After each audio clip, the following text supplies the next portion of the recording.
സമാധാന കരാറിൽ എത്തണമെങ്കിൽ തടഞ്ഞു വെച്ചിട്ടുള്ള ഫണ്ടുകളിൽ നിന്ന് 12 ബില്യൺ US ഡോളറും രണ്ടാം ഘട്ടത്തിൽ മറ്റൊരു 12 ബില്യൺ US ഡോളറും വിട്ടുകൊടുക്കണമെന്നാണ് ഇറാൻ പറയുന്നത്. ട്രംപ് ഭരണകൂടം ഇറാനിയൻ സ്വത്തുക്കൾ വിട്ടുകൊടുക്കുന്നത് ഒരു സമാധാന കരാറിൽ എത്താനുള്ള അമേരിക്കയുടെ സന്നദ്ധത തെളിയിക്കും. ഇത് US പാസ്സാകേണ്ട ഒരു പരീക്ഷ അല്ലെങ്കിൽ പരീക്ഷണമാണ് എന്നും ഇറാൻ പറയുന്നുണ്ട്. ഈ പണം ഇറാന്റേതാണ് എന്നും അമേരിക്കയുടേത് അല്ല എന്നും ഇറാൻ ചൂണ്ടിക്കാട്ടുന്നുമുണ്ട്. ഇത്തരം ഒരു വിട്ടുവീഴ്ചയ്ക്ക് ട്രംപ് തയ്യാറാകാനുള്ള സാധ്യതയുണ്ടോ? അന്യൻ്റെ പണത്തിന് മേൽ അടയിരിക്കുന്നത് ന്യായമോ ആണല്ലോ ചോദ്യം. ഇറാൻ്റെ സമ്പത്താണ്, ഇറാൻ്റെ ആസ്തിയാണ്, ഇറാൻ്റെ പണമാണ്. വിവിധ ഗൾഫ് രാജ്യങ്ങളുടെയും അമേരിക്കയുടെയും ഒക്കെ പലരുടെയും ഈ ഖജനാവിൽ കിടക്കുന്നത് അല്ലെങ്കിൽ ബാങ്കുകളിൽ സ്വരൂപിച്ചു വച്ചിരിക്കുന്നത് ഇറാൻ്റെ പണമാണ്. വലിയ തുകയൊന്നുമില്ല. 12 + 12 24 ബില്യൺ ഡോളേഴ്സ്. ഇപ്പം ഗ്ലോബൽ സ്കീം ഓഫ് തിങ്സിൽ $24 ബില്യൺ ഈസ് പീനട്ട്സ് എന്ന് വേണമെങ്കിൽ പറയാം. പക്ഷേ ആ 12 ബില്യൺ വീതം റിലീസ് ചെയ്യാനൊരു തീരുമാനമെടുത്താൽ അതൊരു സിംബോളിക് ജസ്റ്ററാണ്, ഗുഡ്വിൽ ജസ്റ്ററാണ്, ഹൃദയങ്ങൾ കവരാവുന്ന ജസ്റ്ററാണ്. എന്തുകൊണ്ട് ചിന്തിക്കുന്നില്ല? അവർ ചിന്തിക്കുന്നില്ല. പാറായി കാറ് തേങ്ങ എന്ന് പറയുന്നത് പോലെയല്ലേ ഉള്ളൂ ഈ 12 ബില്യൺ. ഈ 12 ബില്യൺ ഡോളേഴ്സ് ഇതാ നിങ്ങളുടെ വർഷങ്ങളായി തടഞ്ഞു വച്ചിരിക്കുന്ന ആ 12 ബില്യൺ തങ്ങൾ റിലീസ് ചെയ്യുന്നു. അതൊരു ഗുഡ്വിൽ ജസ്റ്റർ അല്ലേ, കോൺഫിഡൻസ് ബിൽഡിംഗ് മെഷർ അല്ലേ, ഇറാൻ ആവശ്യപ്പെട്ടുകൊണ്ടിരിക്കുന്ന ഒരു കാര്യവുമാണ്. പിന്നെ വേറൊരു 12 ബില്യൺ ഉണ്ട്. അതിപ്പോൾ ഗൾഫ് രാജ്യങ്ങൾ പറയുന്നത് ആ 12 ബില്യൺ ഗൾഫ് രാജ്യങ്ങൾക്ക് നേരെ ഇറാൻ നടത്തിയ ആക്രമണങ്ങളുടെ നഷ്ടപരിഹാരം എന്ന രീതിയിൽ തങ്ങൾക്കൊന്ന് റീബിൽഡിങ്ങിന് വേണ്ടി ഈ 12 ബില്യൺ ഉപയോഗിക്കണം എന്നാണ്. ഇറാൻ്റെ തന്നെ പണം. ഇറാൻ 12 ബില്യൺ ഇവർക്ക് കൊടുക്കുന്നതിന് പകരം ഇറാൻ്റെ തടഞ്ഞു വെക്കപ്പെട്ട ഒരു 12 ബില്യൺ തങ്ങൾക്കെല്ലാമായി വീതിച്ചെടുക്കണം. അത് ന്യായമാണോ അല്ലയോ എന്ന് പറയാൻ ഞാൻ ആളല്ല. പക്ഷേ ഈ മാറി നിന്ന് ചിന്തിച്ചാൽ അത് ന്യായമാണോ എന്നറിയില്ല. അമേരിക്കൻ താവളങ്ങൾ ഗൾഫ് രാജ്യത്തിനുള്ളതുകൊണ്ടാണ് ഇറാൻ ആക്രമിച്ചത്. അതിന് പരിഹാരം കാണേണ്ടത് അമേരിക്കയാണ്. അല്ലാതെ ഇറാൻ അതിനുള്ള പരിഹാരം കാണണമെന്ന് പറഞ്ഞാൽ ഇറാനുള്ളിൽ അമേരിക്ക നടത്തിയ എല്ലാ ആക്രമണങ്ങളുടെയും പരിഹാരം ഗൾഫ് രാജ്യങ്ങളും അമേരിക്ക താവളമൊരുക്കിയ ഗൾഫ് രാജ്യങ്ങളും ആക്രമണം നടത്തിയ അമേരിക്കയും ഇസ്രയേലും നൽകേണ്ടി വരും. ഇത് അങ്ങോട്ടും ഇങ്ങോട്ടും നൽകാൻ തയ്യാറാണെങ്കിൽ ഇസ്രയേൽ 12 24 ബില്യൺ ഒന്നും കൊടുത്താൽ പോരല്ലോ. ഇറാൻ 24 ബില്യൺ കൊടുത്താൽ പോരല്ലോ. അതിനേക്കാൾ എത്രയോ ബില്യൻ്റെ നാശനഷ്ടങ്ങൾ അവിടെ ഉണ്ടായി കാണാൻ സാധ്യതയുണ്ട്. അതുകൊണ്ട് ഒരു സിംബോളിക് ജസ്റ്റർ എന്ന യഥാർത്ഥ എമൗണ്ട് അല്ല, ഒരു പ്രതീകാത്മകമായ ഒരു നീക്കം എന്ന നിലയിൽ ഈ പണം ഇറാൻ്റെ ആഗ്രഹപ്രകാരം റിലീസ് ചെയ്താൽ let us wait and see. ആകാശം പിടിച്ചു വീഴാൻ പോകുന്നൊന്നുമില്ലല്ലോ. ഇറാനോട് പറയുന്നു, അമേരിക്ക പറയുന്നു, ഗൾഫ് രാജ്യങ്ങൾ പറയുന്നു, താങ്കളുടെ പണമൊന്നും ഞങ്ങൾ വെച്ചുകൊണ്ടിരിക്കുന്നില്ല, പിടിച്ചോളൂ, തിരിച്ചേൽപ്പിക്കുന്നു. ഇത്രയും കാലം വെച്ചു, അത് പല കാരണങ്ങളാണ്, ഉപരോധം, മറ്റ് പല കാരണങ്ങളാണ്. താങ്കൾ ഇത് ദൈവത്തെ ഓർത്ത് ആയുധങ്ങൾ ഉണ്ടാക്കാനോ ആണവ സാങ്കേതിക വിദ്യ പരിപോഷിപ്പിക്കാനോ ഉപയോഗിക്കരുത്. ഉപയോഗിച്ചാൽ തങ്ങൾ നേരിട്ട് ബോംബ് ചെയ്യും. അതും പറഞ്ഞോളൂ, ഒക്കെ പറയാമല്ലോ. പക്ഷെ ഇത് ചെയ്യാതെ തങ്ങൾ പാഠം പഠിപ്പിക്കും, ഇച്ഛ വരപ്പിക്കും, ഇറാനെ നിലയ്ക്ക് നിർത്തും. ഇങ്ങനെ പറഞ്ഞുകൊണ്ട് നിലയ്ക്ക് നിർത്താനാവില്ല എന്ന് വീണ്ടും വീണ്ടും തെളിഞ്ഞതല്ലേ. അതുകൊണ്ടാണ് ഈ പറയുന്ന $12 ബില്യൺ ആദ്യ ഗഡുവായി ഇറാന് ഇമ്മീഡിയറ്റ്ലി അനുവദിച്ച് കൊടുക്കാൻ പറ്റുമോ? അനുവദിച്ച് കൊടുത്തതിന് ശേഷവും ഇറാൻ്റെ ഭാഗത്തു നിന്ന് മുട്ടാത്തർക്കങ്ങളുമായി നിൽക്കുകയാണെങ്കിൽ പിന്നീട് നമുക്ക് ആലോചിക്കാം. ഇതല്ലേ അതിൻ്റെ ബുദ്ധി. അല്ലാതെ ഇറാൻ ഒന്ന് മുട്ടുകുത്തട്ടെ, ഇറാൻ ഞങ്ങളുടെ അടുത്ത് പിച്ചച്ചട്ടിയുമായി വരട്ടെ, അല്ലെ ഞങ്ങൾക്ക് ആപ്ലിക്കേഷൻ നൽകി മുട്ടിലിടഞ്ഞ് വരട്ടെ, ഞങ്ങൾ നോക്കട്ടെ, പരിഗണിക്കാം എന്ന് പറയുന്നതാണോ? ഒരു ബഹുമാനം വേണ്ടേ? യുദ്ധം ചെയ്യുന്ന കക്ഷികളാണെങ്കിലും പരസ്പരം ഒരു ബഹുമാനം വേണ്ടേ? അത് ഇറാനും ആവശ്യമുണ്ട്. അനാവശ്യമായ ചില മുട്ടാത്തർക്കങ്ങളും കടുംപിടുത്തങ്ങളും പിടിക്കാൻ ഇറാനും ശ്രമിക്കരുത്. ഒരു ജനതയാണ്, 9 കോടിയിൽ പരം ജനമാണ്. They deserve much better. വലിയൊരു സിവിലൈസേഷൻ്റെ വൻപൻ സംസ്കാരത്തിൻ്റെ ഇന്നത്തെ ജീവിക്കുന്ന അസ്ഥികൂടങ്ങളാണ് ഇറാൻ്റെ ജനത. അവർക്ക് അഭിമാനബോധമുണ്ട്. ആ അഭിമാനം ക്ഷയിക്കത്തരിൽ പലയിടത്തും പട്ടിണിയാണ്, പലയിടത്തും ബുദ്ധിമുട്ടാണ്, പവർ സപ്ലൈ ഷോർട്ടേജാണ്, ഏറെ ഊർജ്ജമുള്ള നാടാണെന്ന് ഓർക്കണം. അവിടെ ഈ ഗതി ജനങ്ങൾക്കുണ്ടാകുന്നതിന് പിന്നിൽ ഭരണകൂടത്തിൻ്റെ ചില മുട്ടാത്തർക്കങ്ങൾ, മുട്ടാപ്പോക്കുകൾ, കടുംപിടുത്തങ്ങൾ ഇത് കാരണമാകുന്നുണ്ട്. അതുകൊണ്ട് വിട്ടുവീഴ്ച ഒരു ഭാഗത്ത് മാത്രം പോരാ, 2 ഭാഗത്തും വേണം. ഇറാൻ്റെ ഡിഫൻസ് ഇറാൻ നോക്കണം, പിന്നെ ന്യൂക്ലിയർ റൂട്ട് എന്ന് പറയുന്നത് ചിലപ്പോൾ അപ്രായോഗികമായി വരാം. അതിനുള്ള അവകാശമുണ്ട്. ഏത് രാജ്യത്തിനും ആണവ പ്രതിരോധത്തിനുള്ള അവകാശമുണ്ട്. അത് ചില നിയന്ത്രണങ്ങളോടെ, ചില പൊരുത്തപ്പെടലുകളോടെ, ചില കൺട്രോൾ റെജിമിനോട്, IAEA നിരീക്ഷണത്തോടെ അത് റെസ്പോൺസിബിളായി ഉപയോഗിക്കാം എന്ന ധാരണയിലെത്തിയാൽ എത്ര മനോഹരമായി ഈ വിഷയം, ഇത്ര ഈസിയായി ആ വിഷയം പരിഹരിക്കാം. അവിടെ ഇതിനുള്ള ഒരു തുടക്കമെന്ന നിലയിൽ ഡ്രോയിങ് ബോർഡിലേക്ക് എത്തുമ്പോൾ തുടക്കമെന്ന നിലയിൽ പണം വിട്ടു നൽകാനുള്ള തങ്ങളുടേതല്ലാത്ത പണം, അന്യൻ്റെ പണം നമ്മുടെ കയ്യിൽ വെച്ചുകൊണ്ടിരിക്കുമ്പോൾ നമുക്കുണ്ടാകുന്നൊരു ഉളുപ്പുണ്ടല്ലോ. നമുക്ക് ചോദിക്കാവുന്ന ചോദ്യം, നിഷ്പക്ഷമായി ചോദിക്കാവുന്ന ചോദ്യം അമേരിക്കയോട്, നാണമില്ലേ മിസ്റ്റർ ട്രംപ്, ഉളുപ്പില്ലേ മിസ്റ്റർ ട്രംപ്? ഇറാൻ്റെ സമ്പത്ത്, ഇറാൻ ശത്രുവാകാം, ഇറാൻ ആണവായുധങ്ങൾ നിർമ്മിക്കുന്ന രാജ്യമാകാം, പക്ഷെ അവരുടെ പണം കയ്യിൽ വെച്ചുകൊണ്ടിരിക്കുന്നത് മോശമല്ലേ മിസ്റ്റർ ട്രംപ് എന്ന ചോദ്യം ചോദിക്കുന്നതിന് പിന്നിൽ പക്ഷപാതിത്വം ആരോപിക്കാനാവുമോ? അതാണ് എൻ്റെ ചോദ്യം. പശ്ചിമേഷ്യയിൽ സംഘർഷം ഉരുണ്ടു കൂടുന്നതിനിടയിൽ തന്നെ ഇറാനിൽ വൻ ആണവ പദ്ധതിയുമായി റഷ്യ മുന്നോട്ടു പോകുകയാണ്. ഇറാനിലെ ഏറ്റവും വലിയ സിവിലിയൻ ആണവ പ്ലാന്റ് പദ്ധതിയാണ് ഇതെന്നാണ് വിലയിരുത്തപ്പെടുന്നത്.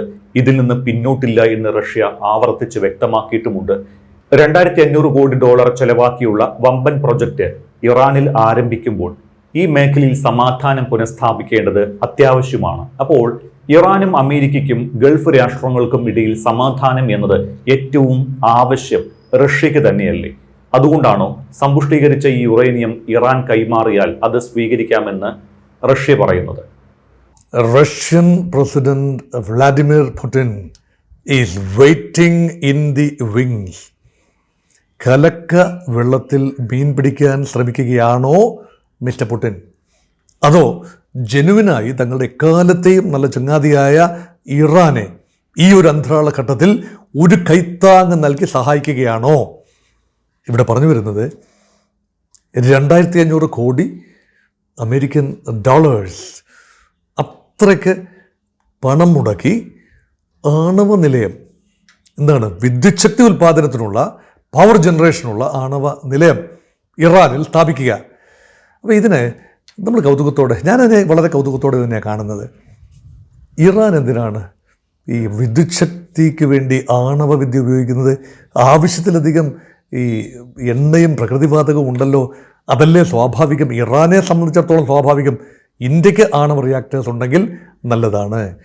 അത് അമേരിക്കയുടെ സഹായത്തോടു കൂടി, അമേരിക്ക ഇന്ത്യ കരാറിലൂടെ Indo US civil nuclear agreement 123 agreement 2008 Barack ഒബാമയും മൻമോഹൻ സിംഗും തമ്മിൽ എത്തിച്ചേർന്ന ആ ഒരു ആണവ ഉടമ്പടി.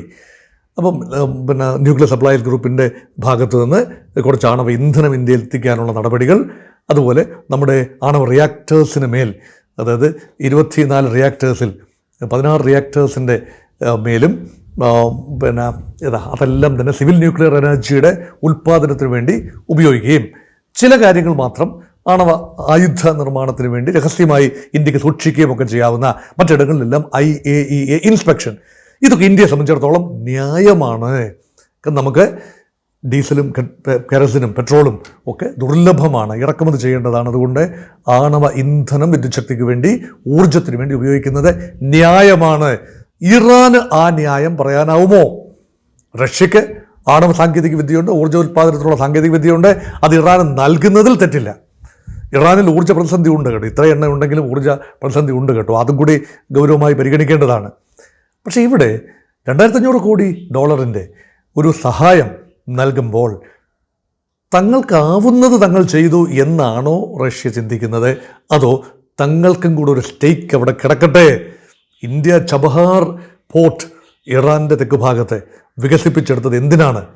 ഇറാനെ സഹായിക്കുക മാത്രമായിരുന്നില്ല ഉദ്ദേശം. മധ്യ ഏഷ്യയിലേക്കുള്ളൊരു കവാടമെന്ന നിലയിൽ എണ്ണ സമ്പന്നമായ, പ്രകൃതിവാതക സമ്പന്നമായ മധ്യ ഏഷ്യയിലേക്കും അഫ്ഗാനിസ്ഥാനിലേക്കും കസാക്കിസ്ഥാൻ, ഉസ്ബെക്കിസ്ഥാൻ, തജിക്കിസ്ഥാൻ, തർക്ക്മേനിസ്ഥാൻ, കിർഗിസ്ഥാൻ പ്രദേശങ്ങളിലേക്കും ഉള്ള ഒരു കവാടമെന്ന നിലയിൽ ഇന്ത്യയുടെ സുഹൃത്ത് രാജ്യം കൂടിയായ ഇറാനിൻ്റെ ഒരു തുറമുഖം ഇന്ത്യ വികസിപ്പിച്ചെടുക്കുന്നു. അത് ന്യായമായ ഇൻവെസ്റ്റ്മെൻറ്റാണ്. അതിനിപ്പോൾ എന്ത് സംഭവിക്കുമെന്ന് അറിയില്ല. ഇറാൻ്റെ മാറ്റങ്ങളോടുകൂടി എന്താണ് സംഭവിക്കുന്നത് എന്നത് നമ്മൾ സാഹൂര്യം വീക്ഷിക്കുകയാണ്. സമാനമായ രീതിയിൽ Russia is investing money in Iran. ഈ യുദ്ധകാലത്താണെന്ന് ഓർക്കണം. യുദ്ധം അവസാനിച്ചിട്ടില്ല, സമാധാന കരാർ ഒപ്പുവെച്ചിട്ടില്ല. അപ്പോൾ പതിയെ Russia also is trying to throw hat in to the ring called Iran. അതാണോ സംശയമുണ്ട്. ഇതെല്ലാം സൂപ്പർ പവർ പോരാട്ടങ്ങളല്ലേ ലോകത്തിപ്പോൾ നടക്കുന്നത്. അദൃശ്യമായ ചില പോരാട്ടങ്ങളുണ്ട്. ഗ്രൗണ്ടിൽ ഇറാനും ഗൾഫ് രാജ്യങ്ങളും ഒക്കെയാണ് നമ്മൾ കാണുന്നതെങ്കിലും ഇവിടെ മറഞ്ഞിരിക്കുന്ന റഷ്യ രംഗത്ത് വരാനായി ഇറാനിൽ ഒരു ഫുട് ഹോൾഡ് ഉണ്ടാക്കുകയാണോ? ഇറാൻ പൂർണ്ണമായി നഷ്ടപ്പെടുന്നത് അല്ലെങ്കിൽ അമേരിക്കൻ സ്വാധീന വലയത്തിലാകുന്നത്, യുദ്ധത്തിൽ പരാജയപ്പെടുന്നത് റഷ്യയോ ചൈനയോ ആഗ്രഹിക്കുന്നില്ല. എന്നാൽ നേരിട്ട് യുദ്ധത്തിൽ ഏർപ്പെടാൻ അവർക്ക് പരിമിതിയുമുണ്ട്. റഷ്യ ഓൾറെഡി യുദ്ധത്തിലാണല്ലോ, ഉക്രൈനുമായി യുദ്ധത്തിലാണല്ലോ. ചൈന ഒരു യുദ്ധത്തിൽ നേരിട്ട് ഇറങ്ങി പുറപ്പെടാൻ ഉള്ള ഒരു മാനസികാവസ്ഥയിലല്ല, അവരുടെ സാമ്പത്തിക അവസ്ഥയും അങ്ങനെയാണ്. കാരണം അവർ വികസിക്കാൻ വേണ്ടി സാമ്പത്തികമായി പരമാവധി വികസിപ്പിച്ചുകൊണ്ട് സമ്പദ് വ്യവസ്ഥയെ നിലനിർത്തിക്കൊണ്ട് ഇറാനിൽ നിന്ന് എണ്ണ കിട്ടുമെങ്കിൽ അങ്ങനെ അമേരിക്കയെ സാമ്പത്തികമായി ഒന്ന് ബാലൻസ് ചെയ്തതിന് ശേഷം ഒരുപക്ഷെ ചൈനയുടെ സാമ്രാജ്യത്വ മോഹങ്ങൾ ഒരുപക്ഷെ 10 വിരിചാടിയേക്കാം. ഇല്ല എന്നൊന്നും പറയാൻ ഞാനാളല്ല, പക്ഷേ ഇപ്പോഴില്ല എന്നാണ് ചിന്ത. അപ്പോൾ പിന്നെ റഷ്യ എന്തിന് ഇറാനിൽ ഇത്രയധികം ഇൻവെസ്റ്റ്മെൻറ്റ് യുദ്ധം തീരുന്നതിന് മുൻപ് ഈ പരസ്യമായി പറയുന്നു? ഒറ്റ അർത്ഥമേ ഉള്ളൂ, ഏതെങ്കിലും രീതിയിൽ ഈ സംഘർഷം അവസാനിക്കണമെങ്കിൽ ഒരു സ്റ്റെയിൽമേറ്റ് ഉണ്ടാവണം. റഷ്യയും ചൈനയും ഒക്കെ രംഗത്ത് വരുന്നു എന്ന് മനസ്സിലാക്കിയാൽ പിന്നെ അമേരിക്കയ്ക്ക് എങ്ങനെയെങ്കിലും ഒപ്പിട്ട് പിൻവാങ്ങണം എന്ന് മാത്രമേ പറയാനാവൂ. അതുകൊണ്ട് ഞാൻ പറഞ്ഞു വരുന്നത്, ചൈനയോ റഷ്യയോ രംഗത്ത് വരാതെ ഇരിക്കുന്നിടത്തോളം കാലം ഇത് തുടരാൻ ഇസ്രയേലിന് താല്പര്യമുണ്ടാകും, അമേരിക്കയ്ക്കും താല്പര്യമുണ്ടാകും. പക്ഷേ ഇങ്ങനെ ആയിരിക്കും ഇത് അവസാനിക്കുന്നത്.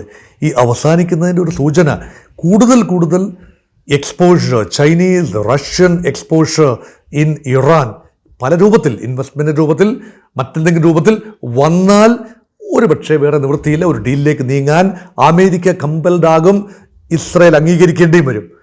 അല്ല എങ്കിൽ ഒരു കാര്യം കൂടെ, ഞാൻ 2-3 ആവർത്തി ഇതേ പങ്ക്തിയിൽ പറഞ്ഞൊരു കാര്യം ഒരിക്കൽ കൂടി ഓർമ്മിപ്പിച്ചു കൊള്ളട്ടെ. ധൈര്യപൂർവ്വം, ഇതൊരു സാങ്കല്പിക കാര്യമാണ്. ഉപരോധത്തിന് 2 വശത്തുമുണ്ടല്ലോ. ഇറാനിയൻ ഉപരോധം ഹോർമൂസിൽ, അതേപോലെ തന്നെ അമേരിക്കൻ ഉപരോധം ഇറാനിയൻ തീരത്തിനെതിരെ. രണ്ടും കൽപ്പിച്ച് അമേരിക്കൻ സാന്നിധ്യം അവിടെ ഉണ്ടായിട്ട് പോലും അതിന് മധ്യത്തിലൂടെ ചൈനീസ് ഓയിൽ ടാങ്കേഴ്സ് പേർഷ്യൻ ഗൾഫിലേക്ക് ഹോർമൂസിലൂടെ പ്രവേശിക്കുന്നു. എന്തു ചെയ്യാനാവും? ചൈനീസ് ഓയിൽ ടാങ്കേഴ്സിനെ അമേരിക്കൻ സേനയ്ക്ക് ആക്രമിച്ച് മുക്കാനാവുമോ? മുക്കാനൊക്കെ ആവും. അതിനർത്ഥം ചൈനയുമായി അമേരിക്കയ്ക്ക് യുദ്ധം ചെയ്യേണ്ടി വരും. റഷ്യൻ ടാങ്കേഴ്സ്, അവർക്ക് എണ്ണ കൊണ്ടുപോകേണ്ട ആവശ്യമില്ല, അല്ലെങ്കിൽ ഏതെങ്കിലും കാരണവശാൽ റഷ്യൻ പതാകയുള്ള കപ്പലുകൾ ഹോർമൂസിലൂടെ പ്രവേശിക്കുന്നു. ആരാണ് അവിടെ തടക്കാൻ? അമേരിക്കൻ നേവി പോയി റഷ്യൻ കപ്പലുകളെ തകർക്കുമോ? അത് നടക്കുന്ന കാര്യമാണോ? ഇറാൻ്റെ തുറമുഖങ്ങളിൽ റഷ്യൻ ചൈനീസ് കപ്പലുകൾ അടുക്കുന്നു എന്ന് കരുതുക, ഒന്നും കൊണ്ടുപോകാനല്ല, സിംബോളിക് ജസ്റ്റർ എന്ന നിലയിൽ. ഇപ്പം ഫ്രീഡം ഫ്ലോട്ടില്ല എന്നൊക്കെ പറഞ്ഞ് ഇസ്രയേലി തീരത്ത് അടുത്ത ബോട്ടുകളില്ലേ ഈ ഇസ്രയേലിൻ്റെ ഒരു സമ്മർദ്ദപ്പെടുത്താൻ വേണ്ടി, അവരെയൊക്കെ തടഞ്ഞു വെക്കാൻ ഇസ്രയേലിന് പറ്റുമായിരിക്കാം. അത് വേറൊരു കോണ്ടെക്സ്റ്റാണ്. പക്ഷേ വൻപൻ രാജ്യങ്ങളുടെ ഔദ്യോഗിക കപ്പലുകൾ അല്ലെങ്കിൽ അവരുടെ ഫ്ലാഗ് ഹോൾഡ് ചെയ്യുന്ന കപ്പലുകൾ ഇങ്ങ് വന്നാൽ ഉപരോധം പൊളിഞ്ഞ് പാളീസാവില്ലേ? പിന്നെ കുറേയേറെ അങ്ങ് നീണ്ടുപോയാൽ ഇന്ത്യ ഉൾപ്പെടെ രാജ്യങ്ങൾ ചിലപ്പോൾ ചിന്തിച്ചേക്കാം, ഇറാനോട് സന്ധി ചെയ്തുകൊണ്ട് കപ്പം കൊടുത്തുകൊണ്ട് എന്ന് വേണമെങ്കിൽ വ്യാഖ്യാനിച്ചെടുക്കാം. എണ്ണ കൊണ്ടുവരണമല്ലോ ഞങ്ങൾക്ക്.